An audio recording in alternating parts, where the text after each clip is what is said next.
La France envoie un message fort à toutes les équipes de cette Coupe du Monde car elle ne va pas céder à la malédiction du champion.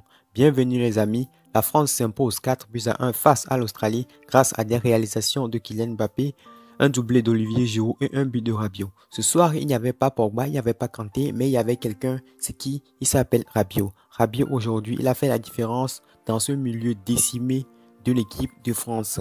La France a très mal débuté cette Coupe du Monde, mais ils ont su relever la tête grâce à l'inspiration de Rabiot. C'est incroyable. C'est comme ça que les grandes aventures commencent. Olivier Giroud, qui n'avait pas inscrit le moindre but à la Coupe du Monde 2018, vient d'inscrire un doublé ce soir. C'est incroyable. L'histoire d'Olivier Giroud est incroyable. Et au passage, il atteint le record de Thierry Henry en marquant son 51e but ce soir. Félicitations à Olivier Giroud. Les amis, j'irai pas plus loin.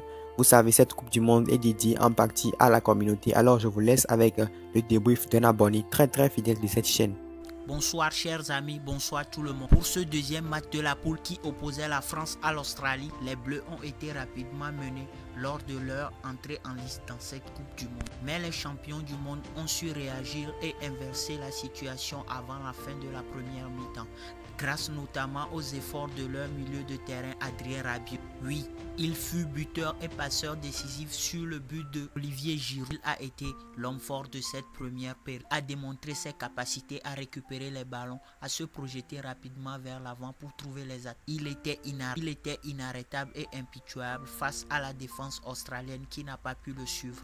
De retour des vestiaires, les tricolores ont multiplié les attaques. Ils ont fait asseoir de nouveau leur domination et leur maîtrise. Les buts de Kylian Mbappé et d'Olivier Giroud ont démontré une fois encore que sur l'aspect collectif, ils étaient maîtres. Franchement, Ousmane Dembélé et Théo Hernandez sont à féliciter. Les Bleus ont envoyé un message fort à tous les restes des équipes de cette compétition. C'est formidable, bravo à eux. Merci.